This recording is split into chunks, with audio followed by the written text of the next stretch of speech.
আমি আব্দুল সাত্তার খান, ডাক নাম বাবু। আমার গ্রামের সবাই বাবু নামে আমাকে চেনে। আর আমি লেখাপড়া করেছি ঢাকা কলেজ থেকে, বোটানিতে অনার্স মাস্টার্স। যেভাবে আমার সংগঠন করা শুরু হয় সেটা হচ্ছে যে প্রথমে আমি কিছু জিনিস লক্ষ্য করতাম যে আমাদের দেশে কোনো সংগঠন বেশি দিন লাস্টিং করে না, টিকে থাকে না। এর প্রথম যে কারণগুলো আমি খেয়াল করতাম সেগুলো হচ্ছে যে কেউ কোনো কয়েকজন বন্ধু বান্ধব একত্রিত হলেই তারা একটা নতুন সংগঠন শুরু করে, আর সেই সংগঠনের যে সভাপতি হয় বা যে সেক্রেটারি হয় তারা সেটা আজীবন ধরে রাখার চেষ্টা করে। এবং একটা সময় পরে তারা যখন বাস্তবতার মুখোমুখি দাঁড়ায়, নানা ধরনের পেশার কাজে চলে যায়, যেহেতু তারা কোনো নেতৃত্ব তৈরি করে না, ওই সংগঠনগুলো মরে যায় এবং গণতন্ত্রের কোনো চর্চা থাকে না এই সংগঠনগুলো। মোটামুটি ৩-৪ ধরনের সমস্যা আমি প্রথম চিহ্নিত করি সংগঠন করার ক্ষেত্রে। পরে এই থেকে উত্তরণের জন্য আমি আমার গ্রামের ছেলেদের নিয়ে একটা সংগঠন করার চেষ্টা করি। এবং সংগঠন বলতে আমি ছোটকাল থেকেই বাগান করার প্রতি আমার একটা ঝোঁক ছিল এবং বই পড়ার প্রতি একটা ঝোঁক ছিল। আমি বই পড়ার দিকেই প্রথমে শুরু করি এবং প্রথম আমি ৭ জন ছোট ভাই এবং সমবয়সী বন্ধুদের নিয়ে পাঠাগারটা দেওয়া শুরু করি। পাঠাগারটার নাম আমরা আমাদের গ্রামে ১০-১৫ বছর আগে একটা পাঠাগার ছিল, অর্জুন অন্বেষা পাঠাগার, অন্বেষা পাঠাগার। আমরা ওই নামে পাঠাগারটার নামকরণের সিদ্ধান্ত নিই, যেহেতু আমরা নতুন করে সংগঠন করতে চাই না। এবং একটা অপশন রাখি যে যদি ওই সংগঠনের কেউ আমাদের বাধা দেয় যে নামটা আমরা ব্যবহার, তখন আমরা এই নাম থেকে সরে আসবো, কিন্তু আমরা ওই নামেই চালাবো। এটা হলো যে আমরা এই অন্বেষা পাঠাগারের শুরুর অবস্থাটা। যেহেতু আমি পরিকল্পনাটা করি এবং আমার সবাই জুনিয়র ছিল, শুধু একজন বন্ধু ছিল, তো ওরা সবাই আমাকে রিকোয়েস্ট করে সভাপতি থাকতে, এবং আমি তখনই তাদেরকে বলি যে আমি প্রথমবার সভাপতি থাকলেও পরের বার থেকে আমি আর কখনোই সভাপতি হবো না, এবং পরের বার অবশ্যই তোমাদের কারো না কারো সভাপতি হতে হবে। আর এই সংগঠন এই কমিটির মেয়াদ ১ বছরের বেশি থাকবে না। ১ বছর পরে এই কমিটি ভেঙে যাবে, বিলুপ্ত হয়ে যাবে। তো সেই হিসেবে আমরা কাজ শুরু করি। আমরা যে কাজগুলো প্রথম করতাম, নিজেদের ব্যক্তিগত কিছু বই ছিল, সেই বইগুলো দিয়ে আমরা প্রথমে শুরু করি। আমার নিজের ২০-২৫টা বই ছিল, ওই বই দিয়ে আমরা শুরু করলাম আমাদের পাঠাগার। তারপরে বড় ভাই, স্থানীয় যারা আছে তাদের সকলের কাছে আমরা বই চাইলাম। সবাই বই আমাদের দিত, কেউ দিত না বা আশ্বাস দিত পরবর্তীতে আমরা বই দিব। কারো ব্যবহার করা বই আমরা নিয়ে আসতাম, নিয়ে আমরা প্রথমে আমরা বুক সেলফের ব্যাপারে একটা রিস্ক নেই। স্থানীয় যে হার্ডওয়্যারের একটা দোকান আছে, সেখান থেকে আমরা একটা বুক সেলফ বাকিতে কিনে আনি এবং আস্তে আস্তে টাকাটা দিয়ে দেবো। এইভাবে আমাদের বুক সেলফটা হয়ে গেলে পরে আমরা একজনের রুমে এই বইটা পাঠাতে দেবো। একটা রুম আমরা সিলেক্ট করি, একজনের বাড়ির একটা রুম, সেই রুমে আমরা বইগুলো রাখবো। সেই সময় আমাদের রুম হয়ে গেল, বুক সেলফ রাখার জায়গা হলো। তারপরে আমরা নানা ধরনের অ্যাক্টিভিটিস করা শুরু করলাম। একটা হলো যে ২৬শে মার্চ, ১৬ই ডিসেম্বর, ২১শে ফেব্রুয়ারি, এই কাজগুলো আমরা শুরু করলাম। আর যেহেতু আমাদের বাড়িটা ছিল যমুনা নদীর পাড়ে, প্রতি বছর আমরা নৌকা ভ্রমণে বের হতাম।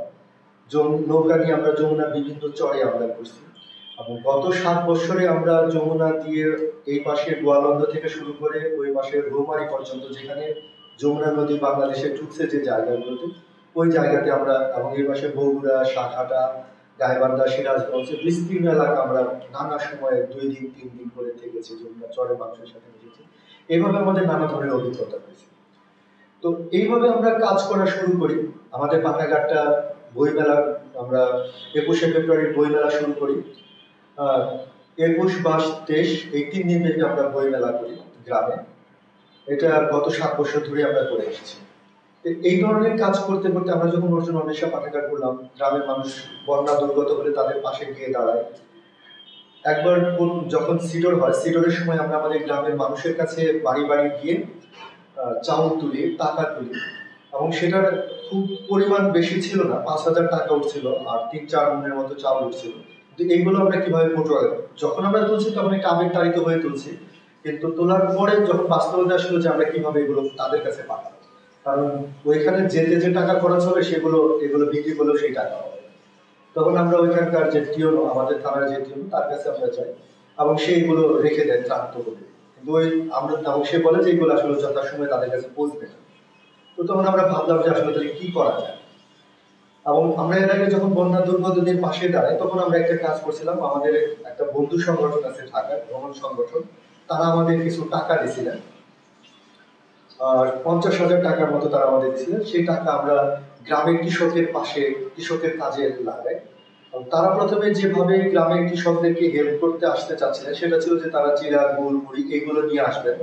তো আমরা তাদের বলি যে না, এটা করলে আসলে আমার এলাকায় অতটা কাজে আসবে না, কারণ আমাদের এলাকার মানুষ বন্যা দুর্গত, যমুনা ভাঙা মানুষ, এটা সত্য, কিন্তু তারা কেউ না খেয়ে থাকে, তাদের এক বেলা খাবার জুটে।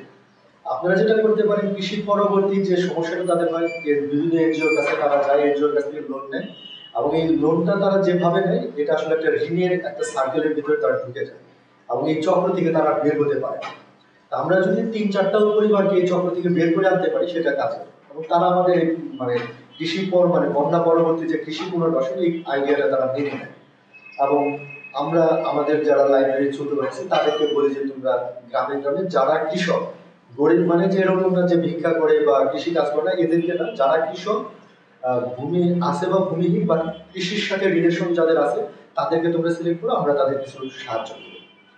পরে আমরা যখন, আমার টার্গেট ছিল অল্প কিছু কৃষককে হেল্প করা, কিন্তু আমাদের ছোট ভাইরা দেখলো যে আসলে এটা করতে গেলে আমরা গ্রামে অনেকে বিরাট ভজন হবো, অনেকে মানসিকভাবে কষ্ট পাবে, অনেকে আশা করেছে। আমরা ওরা এক ধরনের গবেষণায় করলো, সেটা হচ্ছে যে দেখলো যে যদি পরিবারকে প্রতি পরিবারকে আমরা 500 করে টাকা দিই, তাহলে দেখা যাচ্ছে যে ওই সময় বাজার দর অনুযায়ী এক ধরা জ্বালা, জ্বালা হচ্ছে ধানের চারা গাছের নাম, এক ধরা জ্বালা পাওয়া যায়। আর এক ধরা জ্বালা থেকে 7-8 মণ ধান পাওয়া যায়। এই 7-8 মণ ধান 4 সদস্যের একটা পরিবার 1 মাস ইজি চলে যাবে। তো সেই হিসেবে আমিও রাজি হয়ে যাই। 300 টাকা আমরা জ্বালা কেনার জন্য দিই, আর 200 টাকা তার হাত খরচ, যে জমি পরিচর্যা বাবদ।